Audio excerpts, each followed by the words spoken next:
I'll tell you exactly where the buzz of wrestling is, apart from the ring and the showmanship of it all. It's that 3 seconds behind the curtain before you're due to go out, and people know you're coming out because of your music, and you can feel the anticipation and the emotion of the person, and you haven't even walked out the curtain yet. My name is Julia Hamer, also known as Soraya Knight. I'm a 43-year-old, 25-year pro female wrestler.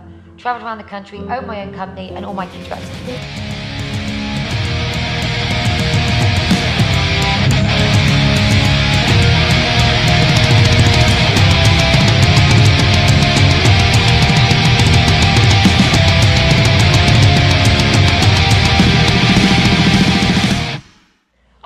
That it's predetermined.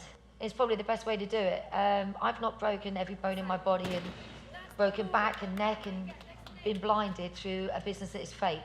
It's predetermined, yes, but it's like a sport and illusion. We go out there, we do our stuff, we're like stunt people.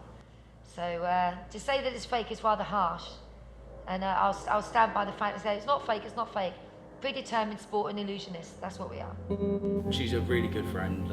If it wasn't for her, I wouldn't be doing the training. She brought me in, she's brought me along as a little sidekick of hers, she's given me the opportunity to teach people, which, is awesome. So for that, I've got nothing but the utmost respect to her. I know that I'm a mother, a wife, a grandmother and a great-grandmother, and I nurture, and I look after, and I'm fiercely protective of my family, just as any woman should be. But you stick me in this ring and I'll beat the crap out of anybody, male or female. It's not being a feminist, that's just being a bitch. To be a wrestler, you have to have a very strong discipline. I know wrestlers that take drugs and smoke and drink and do everything else that any normal person does, because a fitness to be a wrestler is completely different than, say, to be a boxer. But there is a distinct discipline, especially where we're concerned here at WAW, that if we've got children here and they misbehave at school, then they're not allowed to come here.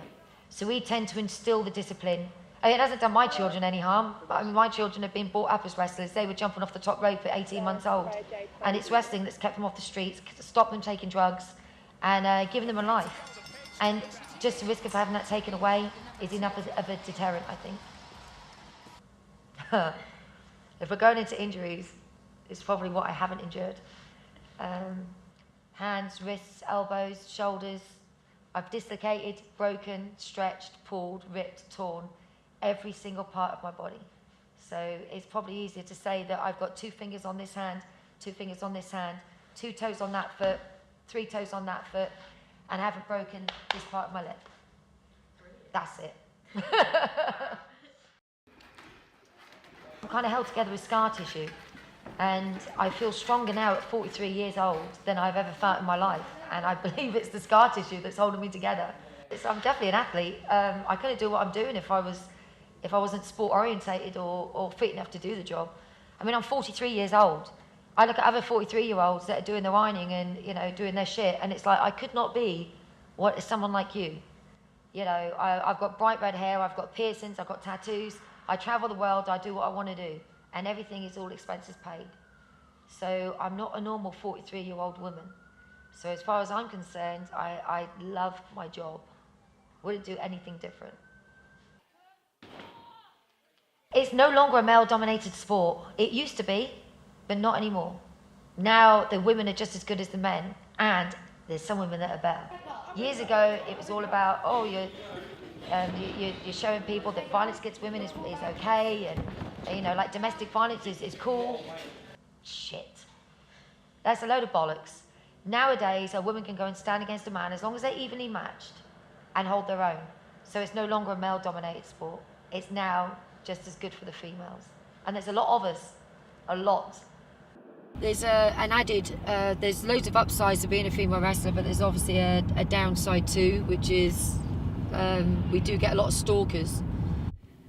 It's hard. It's hard to read some of the stuff. Especially, I gave up my last Facebook because some idiot, thinking that trolling was funny, decided to send me where my daughter was wrestling, the venue, what time she was going to be there, everything, and told me that Skype her now, because it'll be the last time you ever see your daughter alive, because I'm going to rape and kill her. And it's like, oh, right, okay. At which time do you take this stuff seriously? Do you take it seriously? You know, I mean, you've got proof of what they're going to do, but if they're going to do it, that proof just means they're going to get a conviction. It doesn't bring your daughter back.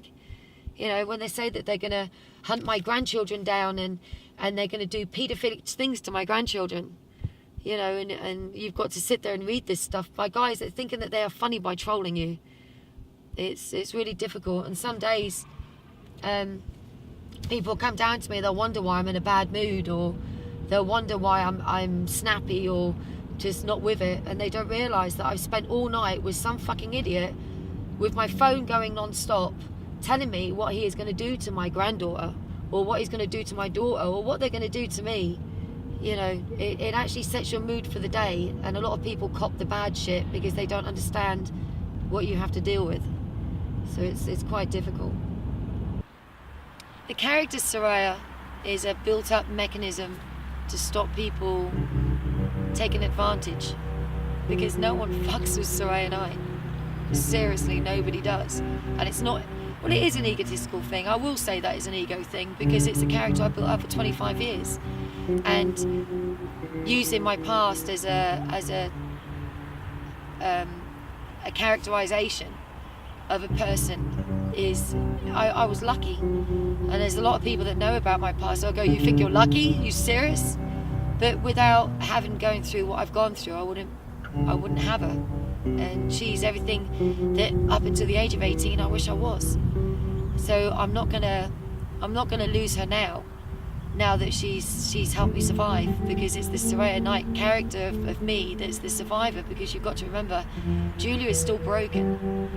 You know, she was made broken, and she'll always be broken. So Soraya has been the overcoat that I put on to make people not hurt me anymore. So she's developed inside the ring, but also outside the ring as a coping mechanism. So I don't think I would be here today without her. And it's hard to talk about her in the second person, but she is. She's a woman that I depend on to be me.